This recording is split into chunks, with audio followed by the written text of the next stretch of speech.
रहे थे, इसका जिक्र यहाँ मंच पर कई बार हुआ। शहीदों के चित्र हमारे दाहिने ओर लगे हैं, उनकी स्मृति में ये कवि सम्मेलन है। लेकिन महसूस करें कि जो बेटे प्राणों को हथेली पर रख करके सरहदों पर खड़े होते हैं, सरहदों पर लड़ने के लिए, वो बेटे और उनके परिवार जिस भावना को जीते हैं, यदि उसका 10वां हिस्सा भी हिंदुस्तान का आवाम जी ले, अन्य लोग जी ले, तो किसी की हिम्मत ये नहीं होगी कि शहीदों का अपमान कर सके। मैं अभिनंदन जब भारत लौटे तो आपने उनकी बॉडी लैंग्वेज देखी होगी। उनकी कसी हुई मुट्ठियां, तनी हुई मूछें और उठा हुआ मस्तक था। गोली भी लगी पांव में, हिंसा भी हुई, भारत मां का जय घोष किया दुश्मन की जमीन पर, दुश्मन की सरहद में जाकर के, और MiG-21 से F-16 को गिराया उन्होंने। मैं सोच रहा था कि ये किस शेरनी की कोख से पैदा हुआ होगा। जब मालूम पड़ा तो पता लगा कि उनकी मां भी सेना में है, उनके पिता भी आर्मी में हैं। अभिमन्यु चक्रव्यूह वायुसेना में उनके पिता। अभिमन्यु चक्रव्यूह का सप्तम द्वार नहीं भेज सके, लेकिन इन शहीदों को सम्मान, इन सैनिकों को सम्मान, अभिनंदन को सैल्यूट। 4 पंक्तियां पढ़ता हूं अभिनंदन के नाम, आपका मन मिले, मंच का मन मिले। कि श्रद्धेय पमार जी बैठे, उनके चरणों में रखता हूं पंक्तियां। कि शौर्य के शिलालेख गढ़ करके पौरुष की पुस्तक में पृष्ठ नए जोड़कर लौटा है। फक्र करना अपने बेटों पर कि शौर्य के शिलालेख गढ़ करके पौरुष की पुस्तक में पृष्ठ नए जोड़कर लौटा है। वंदन अभिनंदन का एक और नचिकेता यम की कलाई को मरोड़ कर लौटा है। वंदन अभिनंदन का एक और नचिकेता यम की कलाई को मरोड़ कर लौटा है। तो मृत्यु के ललाट पर लिखी है जय गाथा, फिर काल के कपाल पर लिखी है जय गाथा, फिर ठोकरों के भी निशान छोड़कर लौटा है। और कौरवों के दल में घुसकर अकेले ही अभिमन्यु चक्रव्यूह तोड़कर लौटा है। आपको प्रणाम करता हूं।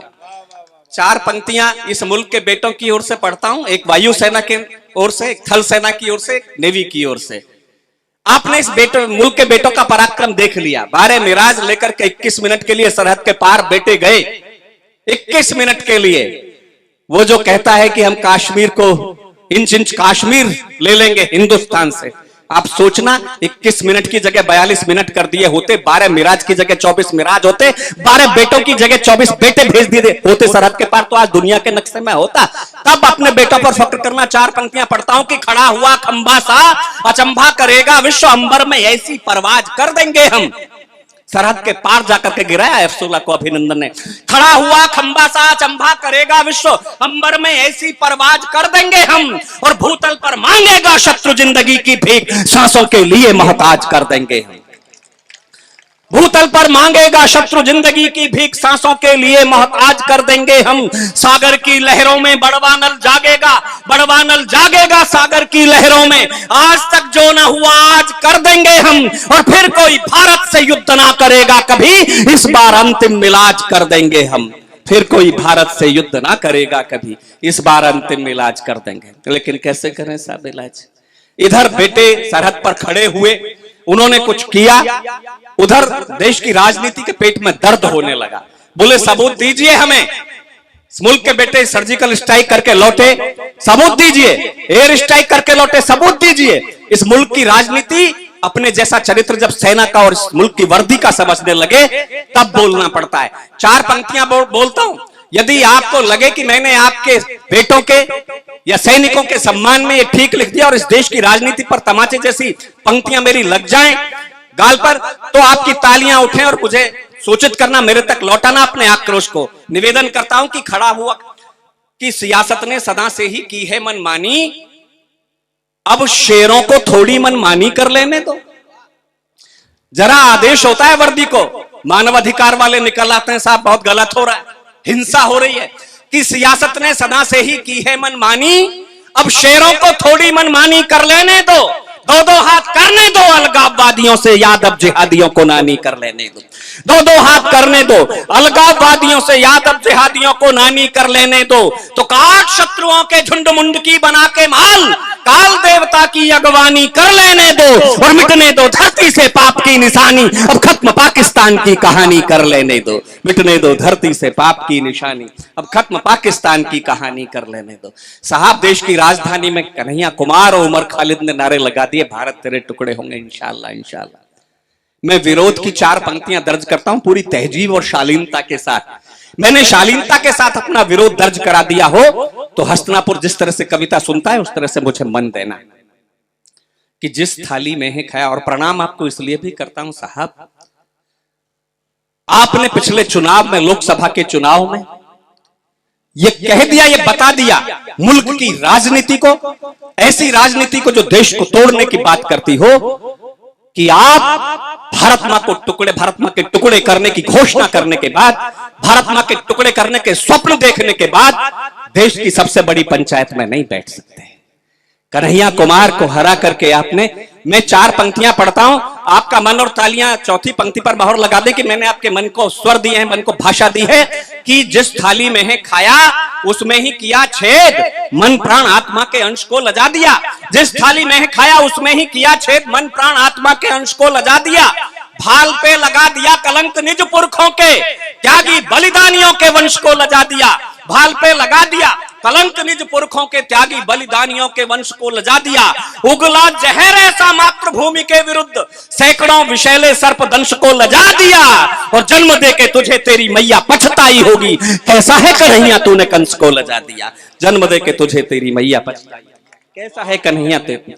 मैं 4 पंक्तियां साहब, जब ये नारे लग रहे थे तो हरियाणा में 2 बेटों के शव आए, कैप्टन कपिल कुंडू और कैप्टन पवन। एक 26.5 साल का बेटा, एक 27 साल का बेटा शहादत अपनी दे गया। माओ से साक्षात्कार लिए पत्रकारों ने, सैल्यूट करना साहब। मेजर डोंडियाल का शव आया पुलवामा घटना के बाद उत्तराखंड की जमीन पर, पर्वत का बेटा पर्वत की चोटियों की रक्षा करते हुए शहादत दे गया। उनकी पत्नी ने ताबूत का चुंबन की, आंखों में आंसू नहीं थे, दहकते अंगारे थे, भारत मां का जय घोष किया। और जो 2 वाक्य मेजर डोंडियाल की पत्नी ने बोले वो नारी, भारतीय नारी के त्याग, बलिदान, शौर्य, पराक्रम में के इतिहास के पन्नों में वो स्वर्णाक्षरों में रेखांकित हो जाएगा। ये महसूस करना, जो उन्होंने 2 वाक्य बोले, उन्होंने कहा कि मेजर डोंडियाल आप झूठ बोलते थे, आप सबसे ज्यादा मोहब्बत मुझे करते हो। मेजर डोंडियाल आप झूठ बोलते थे, आप सबसे ज्यादा प्यार मुझे करते हो, लेकिन मुझे फक्र इस बात का है कि ये झूठ सचमुच झूठ ही निकला, क्योंकि आप मुझसे भी ज्यादा मोहब्बत, मुझसे भी ज्यादा इश्क, मुझसे भी ज्यादा प्यार अपने वतन से करते थे, अपने तिरंगे से करते थे, अपने देश से करते थे। तब इस देश की नारी शक्ति के सम्मान में 4 पंक्तियां पढ़ता हूं। उन माओं को सैल्यूट करता हूं जिन्होंने अपनी कोख इस देश के लिए बलिदान कर दी, लेकिन भाषा ये बोली कि मुझसे सौभाग्यशाली कोख किस मां की होगी। राष्ट्र ध्वज का कफन ओढ़ा मेरे लाल ने, मैं तो छोटी मां हूं, बड़ी मां तो माता भारती है, बड़ी मां से ऊंचा नाता जोड़ा मेरे लाल ने। मैं तो छोटी मां हूं, बड़ी मां तो माता भारती है, बड़ी मां से ऊंचा नाता जोड़ा मेरे लाल ने। अश्रुधारा बह रही है, गर्व से मां कह रही है, सैनिक का प्राण नहीं तोड़ा मेरे लाल ने।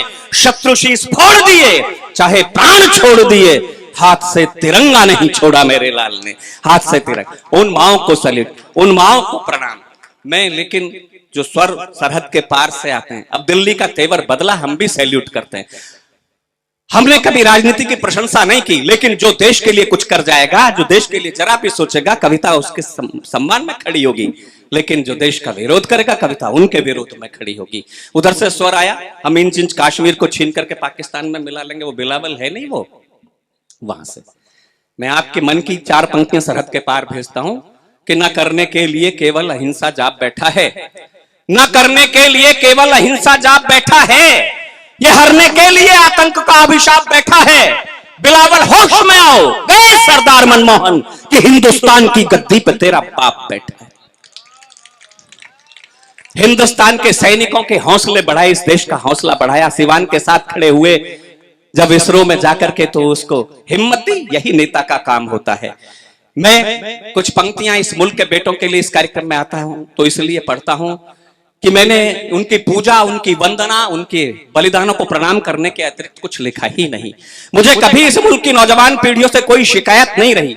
मेरी बहुत जो लोकप्रिय कुछ पंक्तियां हैं जो देश के यूथ में, देश के आवाम के दिलों में छपी हैं। मैंने जिन पंक्तियों पर देश की नौजवानी को खड़े होकर के तालियां बजाते हुए, उछलते हुए, मचलते हुए देखा है, वो पंक्तियां मैं शहीदों को प्रणाम करते हुए श्रद्धेय पवार जी और तमाम मेरे मेहनी रचनाकारों की उपस्थिति में पढ़ना चाहता हूं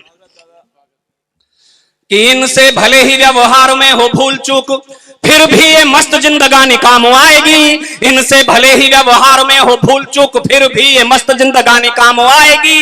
कभी कभी मानी और कभी नहीं मानी वह, कि है जो इन्होंने मनमानी काम आएगी। कभी कभी मानी और कभी नहीं मानी वह, कि है जो इन्होंने मनमानी काम आएगी। जब जब कंस शिशुपाल के बढ़ेंगे पाप, जब जब कंस शिशुपाल के बढ़ेंगे पाप, नटखट कृष्ण की कहानी काम आएगी। देश को जरूरत पड़ेगी जब खून की, तो अल्हड़ सी यही नौजवानी काम आएगी। देश को जरूरत सैल्यूट करता हूं, प्रणाम करता हूं। हम कहते हैं पीढ़ियां बदचलन हो गई, लेकिन रात्रि के इस प्रहर में कविता की धारा इतनी देर से प्रवाहित हो रही है, और जिस तेजस्विता, जिस ऊर्जा के साथ इस देश की नौजवान पीढ़ी राष्ट्र चेतना के स्वरों को तालियां उठा करके तालियों के शोर में सुन रही है, मैं सैल्यूट करता हूं।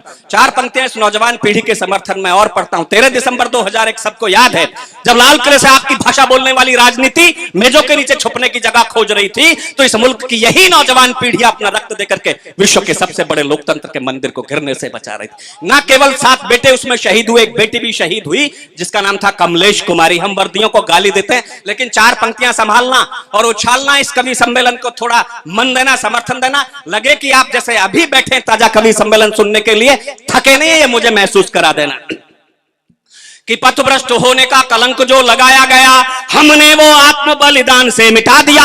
पथभ्रष्ट, इन शहीदों के सम्मान में तालियां उठाना इनकी ओर से पढ़ता हूं। पथभ्रष्ट होने का कलंक जो लगाया गया, हमने वो आत्म बलिदान से मिटा दिया। देश की सुरक्षा हेतु देश की जवानियों ने सीमाओं पे बूंद बूंद रक्त को चढ़ा दिया। देश की सुरक्षा हेतु देश की जवानियों ने सीमाओं पे बूंद बूंद रक्त को चढ़ा दिया। गोलियों के आगे निज सीने हम अड़ाते रहे, गोलियों के आगे निज सीने हम अड़ाते रहे, संसद को एक भी ना घाव लगने दिया। आप समझौतों वाली मेज पे ना जीत पाए, चोटियों पे हमने तिरंगा लहरा दिया। सैल्यूट। आप समझौतों वाली मेज पे ना जीत पाए, चोटियों पे हमने तिरंगा लहरा दिया, चोटियों पे हमने तिरंगा लहरा दिया। मैं तमाम युद्ध विरामों के विरुद्ध क्रुद्ध होकर के शौर्य की जमीन पर खड़े होकर के कविता की 4 पंक्तियां रखता हूं। सैनिकों के शवाए तिरंगे में लिपट करके साथी सैनिक आए, उन्होंने बताया बड़े शौर्य पराक्रम के साथ वो लड़े, शत्रु की कोई गोली अपनी पीठ पर नहीं खाई। माओ के चेहरों पर ना शिकन, नाकों में आंसू, लेकिन तिरंगे हटा करके माओ ने बेटों के शव देखे तो बेटों की पीठ पर गोली के निशान दिखाई दिए। ये कैसे निशान है जो इस देश की राजनीति को नहीं दिखते, इस देश के आवाम को नहीं दिखते, बलिदानी सैनिकों की माओ को दिखते हैं। कुछ तो बेईमानी दिल्ली ने, इस देश की राजनीति ने शहीदों के साथ की होगी, उसको यदि समझ जाए। हस्तनापुर ये इशारा नहीं समझेगा तो फिर पूरे मुल्क में नहीं समझी जाएगी ये भाषा। ये शहीदों की जमीन है, इसलिए चौथी पंक्ति यदि आपके दिल को कचोट दे तो उसे तालियों में तब्दील करना, मुझ तक पहुंचाना। सैनिक का शव बोल पाता तो मां के सवाल का जवाब क्या देता कि सिंधु नदी वाला जल सारा लाल लाल हुआ, शत्रुओं के शोणित की धार वो बहाई थी। सिंधु नदी वाला जल सारा लाल लाल हुआ, शत्रुओं के शोणित की धार वो बहाई थी। मौत की हमारी जिम्मेदार है हमारी दिल्ली, उनसे तो जीते अपनों से मात खाई थी। मौत की हमारी जिम्मेदार है हमारी दिल्ली, उनसे तो जीते अपनों से मात खाई थी। पीठ पे हमारे ये निशान क्यों है गोलियों के, पीठ पे हमारे ये निशान क्यों है गोलियों के, जान ले समूचा देश चिट्ठी भिजवाई थी। चोटियों पे गाढ़ रहे जब थे तिरंगे हम, चोटियों पे गाढ़ रहे जब थे तिरंगे हम, पीठ पे हमारे गोली दिल्ली ने चलाई थी। सीज फायर हो गया, युद्ध विराम हो गया, ब्रिटिश सरहद से वापस बुला लिए गए। हम जानते हैं कि सरबजीत को वापस नहीं ला सकी इस मुल्क की राजनीति। कुलभूषण जाधव के लिए फांसी के फंदे बन रहा है पाकिस्तान। हिंदुस्तान को जिस भाषा को बोलना 24 घंटे सीखना पड़ेगा, वो भाषा अभी भी कभी कभी बोली जा रही है। यदि ये भाषा नहीं बदली गई, लाल किले की भाषा का स्वर नहीं बदला, संसद की भाषा का स्वर नहीं बदला, तो हम कुलभूषण जाधव को जिंदा नहीं ला सकते। मैं 4 पंक्तियां पढ़ना चाहता हूं इस मुल्क के बेटों की ओर से, इन शहीदों की ओर से कि शत्रु आए शक्ति के आन बान शान पे ना दाग लगने दिया है, स्वाभिमान देश का संवार करवाए हम। जब गालियां दी गई इस मुल्क के बेटों को, कहा कि हमें सबूत दीजिए अपने पराक्रम के, कैसा लगा होगा? आप जानते हैं सर्जिकल स्ट्राइक क्या होती है? आप जानते हैं एयर स्ट्राइक क्या होती है? मेरे 2 भाई आर्मी में, मेरे 2 भतीजे आर्मी में, सेना में, हमने वंश और पीढ़ी में प्रत्येक युद्ध लड़ा है। हम जानते हैं सर्जिकल स्ट्राइक क्या होती है। तब मेरा अधिकार बनता है सेना की ओर से पूछने का, सैनिकों की ओर से वो पूछता हूं। यदि वो दर्द मेरा और मेरे परिवार का या सरहद पर खड़े हुए सैनिकों के परिवारों का दर्द आपके कि मन में कहीं आक्रोश के रूप में जन्म ले तो उसे चिंगारियों में तब्दील करना कि आन बान शान पे ना दाग लगने दिया है, स्वाभिमान देश का समार करवाए हम। आन बान शान पे ना दाग लगने दिया है, स्वाभिमान देश का समार करवाए हम। भारती का मानचित्र धुंधला जो हो गया था, शत्रुओं के रक्त से निखार करवाए हम। भारती का मानचित्र धुंधला जो हो गया था, शत्रुओं के रक्त से निखार करवाए हम। बैरियों के सीने फाड़ गाड़ते तिरंगे रहे, बैरियों के वक्ष फाड़ गाड़ते तिरंगे रहे, चाहे सांस मौत से उधार करवाए हम। सरहद पार से तो जीता है बार बार, हर जंग अपनों से हार करवाए हम। हर युद्ध अपनों से हार करवाए हम, हर युद्ध अपनों से हार करवाए हम। और वो कहता है जो सरहद के पार से इमरान में 4 पंक्तियां साहब। अभी पीछे हमारे जब राजनीति के कुछ कई लोगों ने कहा कि मोदी 10 बार आ जाए 370 नहीं हटा सकता, बार बार आ जाए 370 नहीं हटा सकता। तो दिग्विजय सिंह से, फारूक अब्दुल्ला से, उमर अब्दुल्ला से, मुफ्ती महबूबा से इमरान ने कहा मेरा आपसे हाथ जोड़ के निवेदन है, आपने ये तो करवा दिया इससे कह के, अब कृपा करके इस मोदी से ये मत कहना कि ये पाकिस्तान नहीं हटा सकता। नहीं, इतनी कृपा हम पे। मैं 4 पंक्तियां पढ़ता हूं साहब। बनाए होंगे जो विमान गोले कह रहा परमाणु बम की धमकी, पुरानी जीप से तोड़े थे 7 टैंक इस मुल्क के बेटे ने, अब्दुल हमीद ने। उस परंपरा की बेटी बैठी है मुमताज, बेटा बैठा है हाशिम।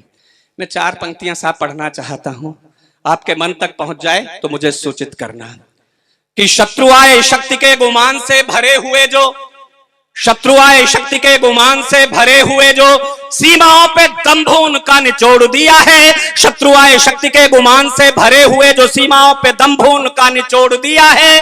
भारतीय सैनिकों ने तोप से अड़ा के सीने मौत के दहानों का भी मुंह मोड़ दिया है। भारतीय सैनिकों ने तोप से अड़ा के सीने मौत के दहानों का भी मुंह मोड़ दिया है। शत्रुओं के मस्तकों को मुट्ठियों में भींच भींच, शत्रुओं के मस्तकों को मुट्ठियों में भींच भींच कच्ची मिट्टी के घड़ों के जैसा फोड़ दिया है। अम्मा तेरे लाडले ने प्राण छोड़ने से पहले शत्रुओं का आखिरी भी टैंक तोड़ दिया है। और मैं जब भी ये पगड़ी मुझे दिखाई देती है तो मुझे भगत सिंह की याद आती है, शहीद आजम भगत सिंह की याद आती है। 4 पंक्तियां पढ़ता हूं साहब इस पगड़ी को प्रणाम करते हुए। भगत सिंह की ना केवल जिंदगी से डर लगा, भगत सिंह की मौत से भी डर लगा अंग्रेजों को। इसलिए 24 मार्च को जो फांसी दी जानी थी वो 23 मार्च को देकर के अधजला शव रात्रि में सतलज की लहरों में प्रवाहित कर दिया। उन्हें डर था कि हिंदुस्तान की विप्लवी बागी पीढ़ियां, नौजवान पीढ़ियां भगत सिंह को जेल तोड़ करके आजाद कर ले जाएंगी। मैं 4 पंक्तियां, जिसने 5 साल की उम्र में खेतों में बंदूकें बो दी देश की आजादी के लिए, 23 साल की कुछ छोटी सी उम्र में मेरा रंग दे बसंती चोला गाकर के हंसते हंसते फांसी का फंदा चूम लिया। मैं उसे प्रणाम करते हुए, उस मां को प्रणाम करते हुए विद्यावती की कोख को 4 पंक्तियां पढ़ता। शौर्य सिंधु का विराट ज्वार थे भगत सिंह, जिसमें फिरंगियों की नाव। कृपया पीछे बातचीत जारी रखें, मुझे बहुत अच्छा लग रहा है। हाँ, ये जो है ये तारीफ मुझे बहुत पसंद आ रही है, वो करते रहें। मैं एक बार ताली बजा करके मुझे सूचित करें। जब सैनिक लड़ता है तो यही तारीफ होती है पीछे से, राजनीति यही तारीफ करती रही, नहीं तो समाधान कर देते कब का। ये कोई समस्या नहीं है पाकिस्तान। 4 पंक्तियां पढ़ता हूं भगत सिंह के लिए। शौर्य सिंधु का विराट ज्वार। आप मुझे सूचित करना कि भगत सिंह आपके दिल में कितने छपे हुए हैं। मैं अध्यापक भी हूं, कवि भी हूं, दोनों के नाते अपनी जो जिम्मेदारी है उसे निभाता हूं कि शौर्य सिंधु का विराट ज्वार थे भगत सिंह, जिसमें फिरंगियों की नाव डूब जानी थी। शौर्य सिंधु का विराट ज्वार थे भगत सिंह, जिसमें फिरंगियों की नाव डूब जानी थी। जिस पे स्वतंत्रता का पावन प्रसून खिला, पंचनद की वो वंश भेल बलिदानी थी। देशभक्ति का जुनून मिला जिसे लोरियों में, देशभक्ति का जुनून मिला जिसे लोरियों में। सिंघनी का दूध पिए शेर की रवानी थी। रंग दे बसंती चोला गा के फंदा चूम लिया, फांसी वाला जिसने वो धन्य नौजवानी थी। और 4 पंक्तियां आजाद के नाम पढ़ने का मेरा मन है। सद्धे पमार जी बैठे हैं, एक बड़ी कविता उन्होंने पमार जी ने लिखी आजाद के नाम। उस कलम को, उनकी कलम को प्रणाम करता हूं और आजाद के माउजर को प्रणाम करने का मन है। ये 4 पंक्तियां इसलिए मैं पढ़ना चाहता हूं कि आजाद की मृत्यु के पश्चात, देश की आजादी के बाद आजाद की मां 12 वर्ष तक जिंदा रही। 12 वर्ष तक जिंदा रही देश की आजादी के बाद, लेकिन मृत्यु हुई तो भूख से हुई, तड़प करके। उस क्रांतिकारी की मां की जो मृत्यु हुई वो भूख से हुई। 4 पंक्तियां पढ़ता हूं आजाद के माउजर के नाम। आपको लगे कि आजाद के साथ ये नहीं होना चाहिए था, या आजाद आजाद है। जिसने पहली बार गांधी जी के सिद्धांतों पर चलते हुए 15 बैतों की सजा मिली तो बदन पर कपड़े नहीं पहने, इस मुल्क की मिट्टी को मुट्ठी में लिया, एक शपथ ली, एक घोषणा की कि ब्रिटानिया सरकार के कारखाने में कोई बुलेट ऐसी नहीं ढली जो आजाद के सीने में उतर सके। ब्रिटानिया सरकार के कारखाने में कोई कंक्रीट ऐसी नहीं बनी जिससे बनी जेल में आजाद को कैद रखा जा सके। आजाद आजाद जिया, आजाद मरेगा, इस संकल्प का निर्वाह जिस क्रांतिकारी, जिस नौजवान ने 27 फरवरी 1931 को इलाहाबाद के अल्फ्रेड पार्क में हजारों अंग्रेजों से अकेले शेर की तरह मुठभेड़ करते हुए अपने माउजर की अंतिम गोली से अपने मस्तक पर प्रहार करके अपना हंसता हुआ जीवन पुष्पमा भारती के चरणों में समर्पित कर दिया, उन्हें प्रणाम करते हुए एक पंक्ति आजाद के नाम, छंद की 3 पंक्तियां कविता की आप तक पहुंच जाएं कि छोटी सी उम्र में ही कर गई बड़े काम, ध्रुव नचिकेता प्रहलाद जैसी जिंदगी। पराक्रमी पुरुषों की आयु नहीं देखी जाती। छोटी सी उम्र में ही कर गई बड़े काम, ध्रुव नचिकेता प्रहलाद जैसी जिंदगी। जन्म से नगण्य और कर्म से प्रणम्य बनी, शबरी जटायु व निषाद जैसी जिंदगी। जन्म से नगण्य और कर्म से प्रणम्य बनी, शबरी जटायु व निषाद जैसी जिंदगी। डायर के सीने में उतार गोली यूथम से, सीना तान के जियो फौलाद जैसी जिंदगी। और जीते जी फिरंगी सरकार जिसे छू न सकी, धन्य चंद्रशेखर आजाद जैसी जिंदगी। आपको प्रणाम। समय की अपनी सीमा है और हमारे जो कवि शेष हैं वो तीनों बहुत विशेष हैं, इसलिए हमें उन्हें सुनना है। मैं चाहता हूं कि हमारे पास में गीत का भी बड़ा स्वर है वो, और गजलों का भी बड़ा स्वर है। गुणवीर राणा जी, मैं उन्हें आमंत्रित करता हूं। एक बड़े कवि, मेरे जनपद के बड़े कवि हुए शिषपाल सिंह निर्धन, जिस मयार के, जिस तेवर के रचनाकार हैं गुणवीर राणा, में उसी तेवर के बड़े रचनाकार की 4 पंक्तियों से उन्हें आमंत्रित करता हूं। नमस्कार दोस्तों, मैं राहुल जैन और मैं नोनी जैन। नमोकार चैनल पर आपका हार्दिक स्वागत है। सभी प्रकार के कार्यक्रम, चाहे वो धार्मिक हो, राजनीतिक हो या फिर सांस्कृतिक, की फुल एचडी क्वालिटी में रिकॉर्डिंग कराने और उसे चैनल पर प्रसारित कराने के लिए हमसे आज ही संपर्क करें। संपर्क सूत्र आपको वीडियो में और नीचे डिस्क्रिप्शन में मिल जाएगा। तो देर किस बात की।